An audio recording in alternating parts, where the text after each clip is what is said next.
Tumsifu Yesu Kristo. Mungu ni mwema kila wakati.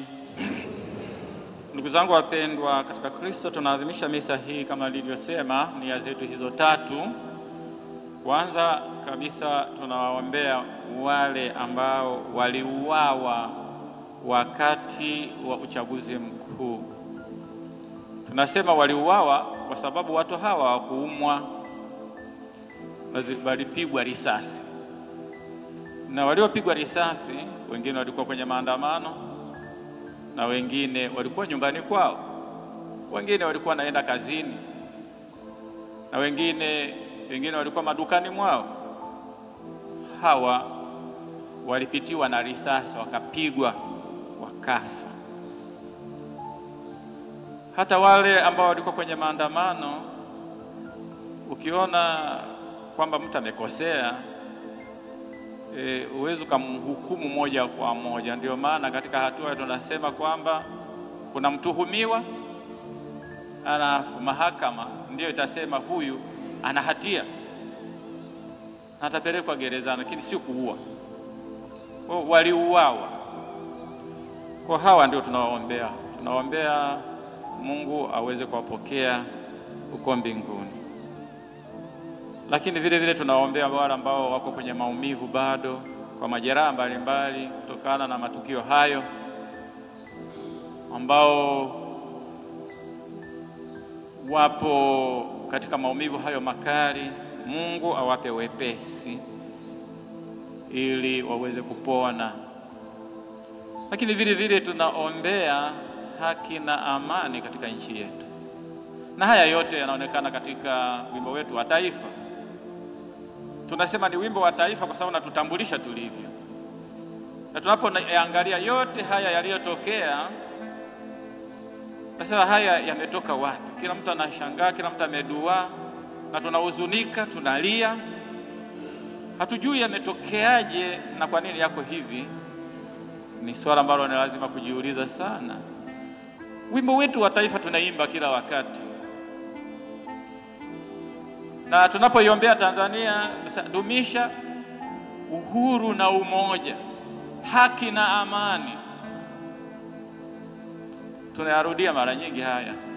Mungu ibariki Afrika, Mungu ibariki Tanzania. Si kwa ajili ya kupigana, si kwa ajili ya kuwindana. Kama mtu anapowinda mnyama aweze kumuua ale nyama. Sasa si mina yetu sisi kumlenga mtu na kummaliza. Tulikuwa tunayasikia tu, na leo hii tunajionea.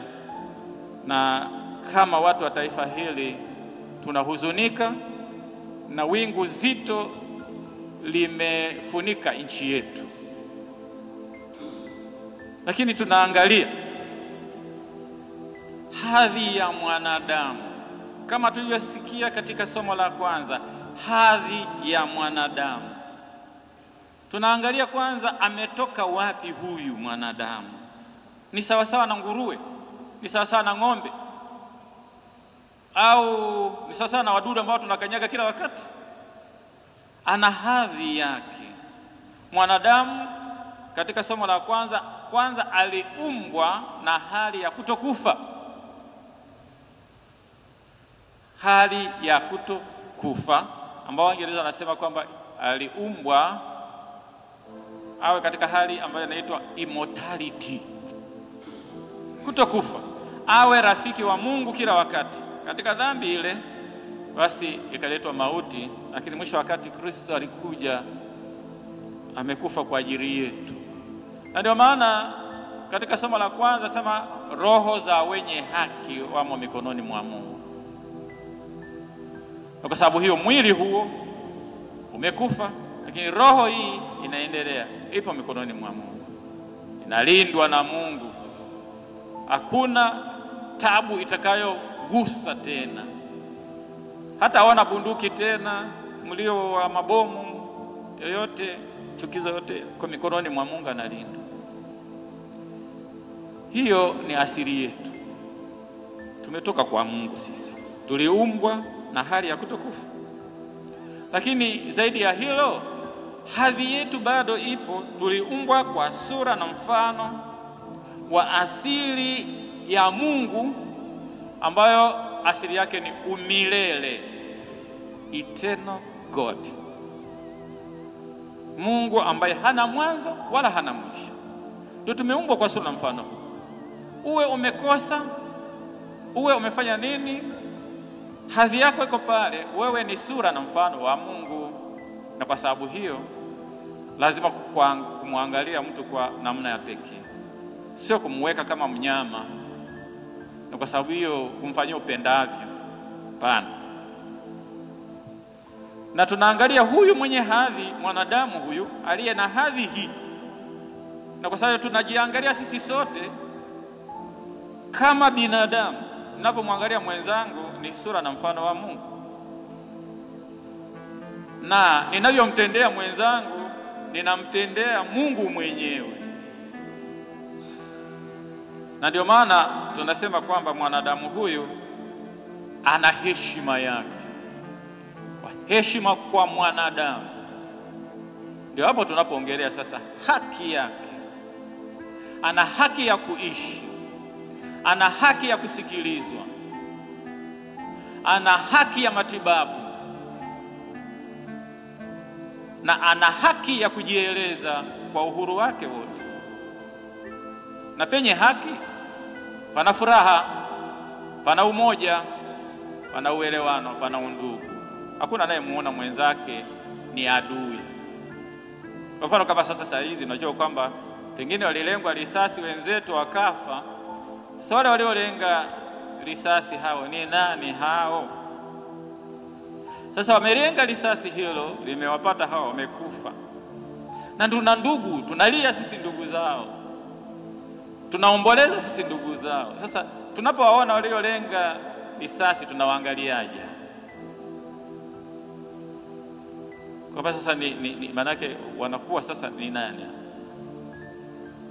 Kwa sababu mwanadamu sio mnyama wa kawaida kwamba kama nguruwe au nini sema nataka nipate kitoweo.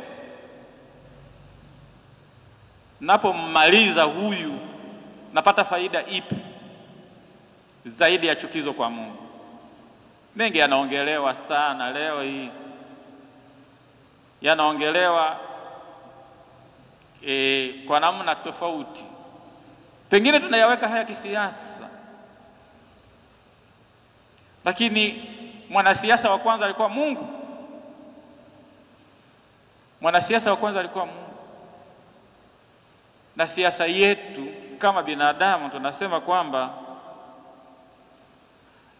kila mwanadamu ni mwanasiasa, kwa sababu si kisiwa. Hata kwenye familia kuna siasa, lakini siasa tunazoziongelea ni siasa gani? Sio za uadui.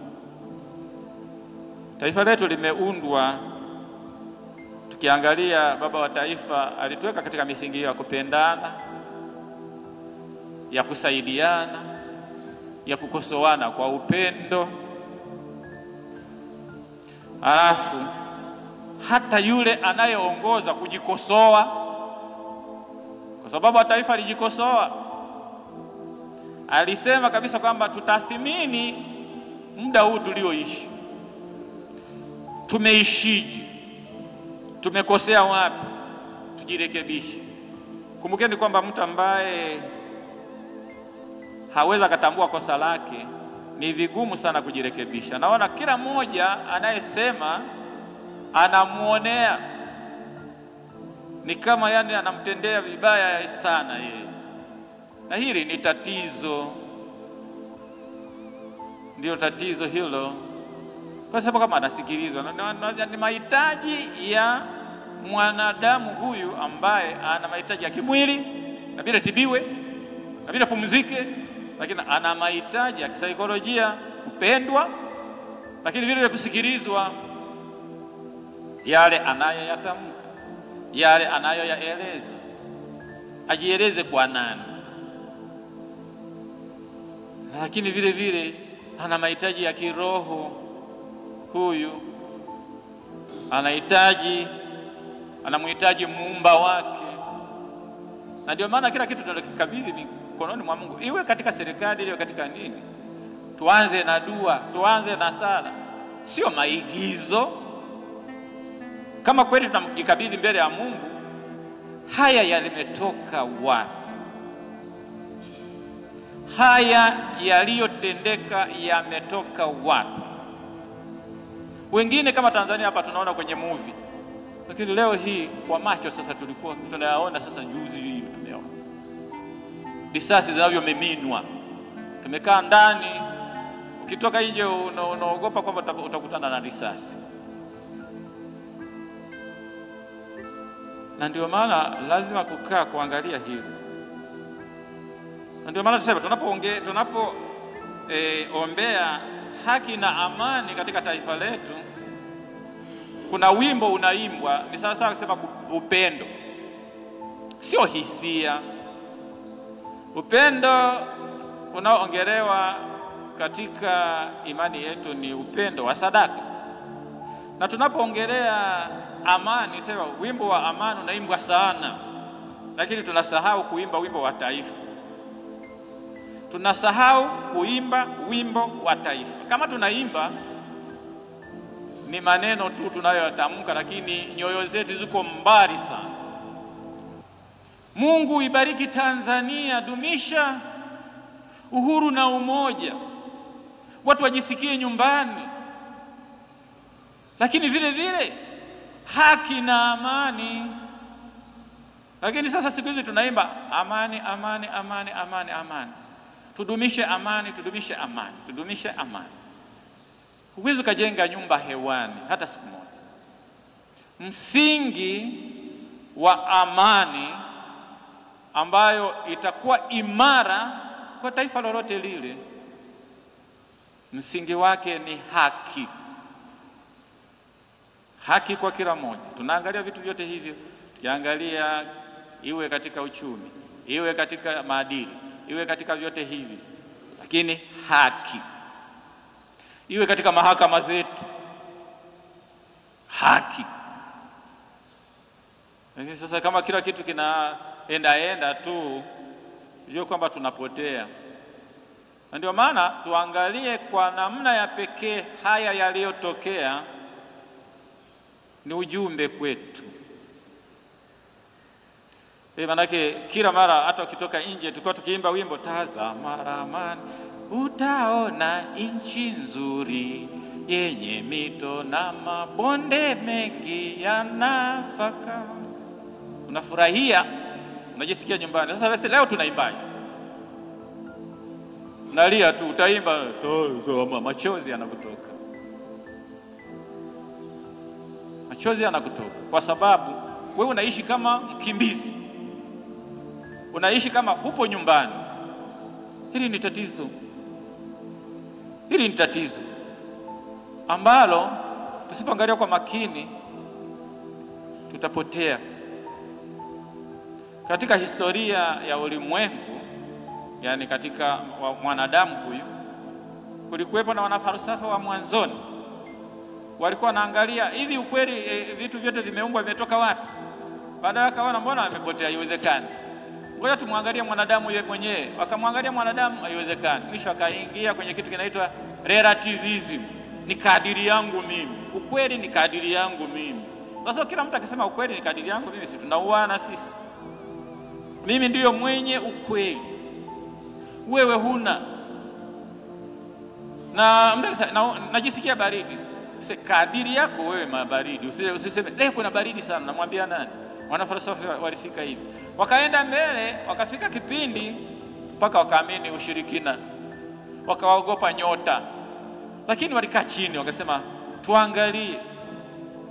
tuangalie tumepotea wapi, turudi tena katika misingi ambayo inatakiwa tuweze kuishi kama binadamu.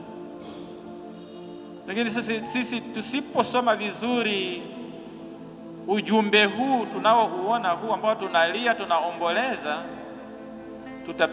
tutafika pabaya.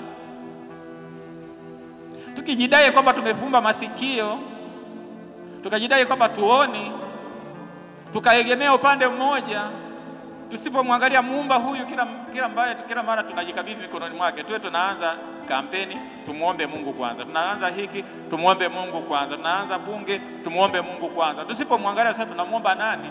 Tusipomjua, maigizo haya yatatufikisha pabaya. Tunahitaji kurudi kwenye misingi yetu, na tunahitaji vile vile kuangalia wimbo wetu wa taifa ambao unatutambulisha sisi kama Watanzania. Kweli kuna umoja, kweli kuna uhuru, kweli kuna haki, kweli kuna amani. Hao ni maneno mengi. Kama naanza kukimbia watu sasa, nifikiri kwamba nikimwona askari ni ndugu yangu. Askari karibu, nikiona askari nakimbia. Kuna kitu si sawa. Kama kila mtu anaanza kujisifia kwake tu, na maafa yote haya yaliyotokea najisifia tu, hiki, tuone hadhi ya binadamu. Hata kikosea kuna namna ya kumwajibisha, si kummaliza. Tukimmaliza huyo na tukianza kuongelea maendeleo ya taifa, nani atakayefanya kazi? Na kama tunaongelea hiki na hiki kimevunjwa, hiki kimevunjwa, lakini tuangalie kwa nini haya yametokea. Ujumbe huu una maana gani kwetu? Kama taifa tumeteleza, na ndio maana hivi tumemchukiza sana Mungu, na ndio maana tumepoteza utambulisho wetu kama Watanzania. Sasa ukienda kokote kule, sasa kule ambako waliandamana wakauawa, ukifika huko walikouawa, waliopigwa risasi kule, tumeona picha zao. Ukienda huku tunatia aibu, na katika kutia aibu huku kwa kweli tumemchukiza Mungu. Na tumemchukiza Mungu, na ionyeshe sasa kwamba kama kweli ujumbe umetuingia, tusilete mzaha katika mambo ambayo kwa Kiingereza wanasema ni serious. Kama tunataka kuendelea, lazima tuangalie pande zote mbili za sisi ni binadamu na udhaifu wetu. Tujue kwamba tutakosolewa. Nikikosolewa, najua mimi ni binadamu, nataka niweze kufikia ukamilifu zaidi. Kwa hiyo sasa nisianze kuwinda yule anayenikosoa ili nimmalize. Hapana. Tunahitaji kuangalia kwa namna pekee, na Mungu anatuona na unafiki tunaoonyesha Mungu anatuona. Maana nakuja kwako anasema nakupenda sana, kumbe nakuchoma kwa kisu. Unafiki huu Mungu anatuona. Na ndio maana tunapoombea wenzetu hawa, kwa kweli tujitafakari. Tumeathirika sana. Watoto wetu waliozaliwa kipindi hiki walipoyaona mabomu yale, mimi sijui wameathirika kiasi gani. Watoto wadogo wachanga wote hao. Hata kuna wengine wadogo tu wameuawa wadogo. Wameathirika, hawajawahi kuona kitu kama hicho ambacho si kawaida. Tumepoteza utambulisho wetu kwamba huyu ni Mtanzania, huyu Tanzania ya Nyerere. Sasa sisi hizi itakuwa Tanzania ya nani? Tujiulize, ni ya Nyerere tena? Nyerere akifuka leo hii atatushangaa, akatuangalia tulivyo atatushangaa. Maneno yake ya mwisho yalikuwa akasema, jamani, Tanzania naipenda na acha nyewe Tanzania mwishi vizuri na nini mwishoni.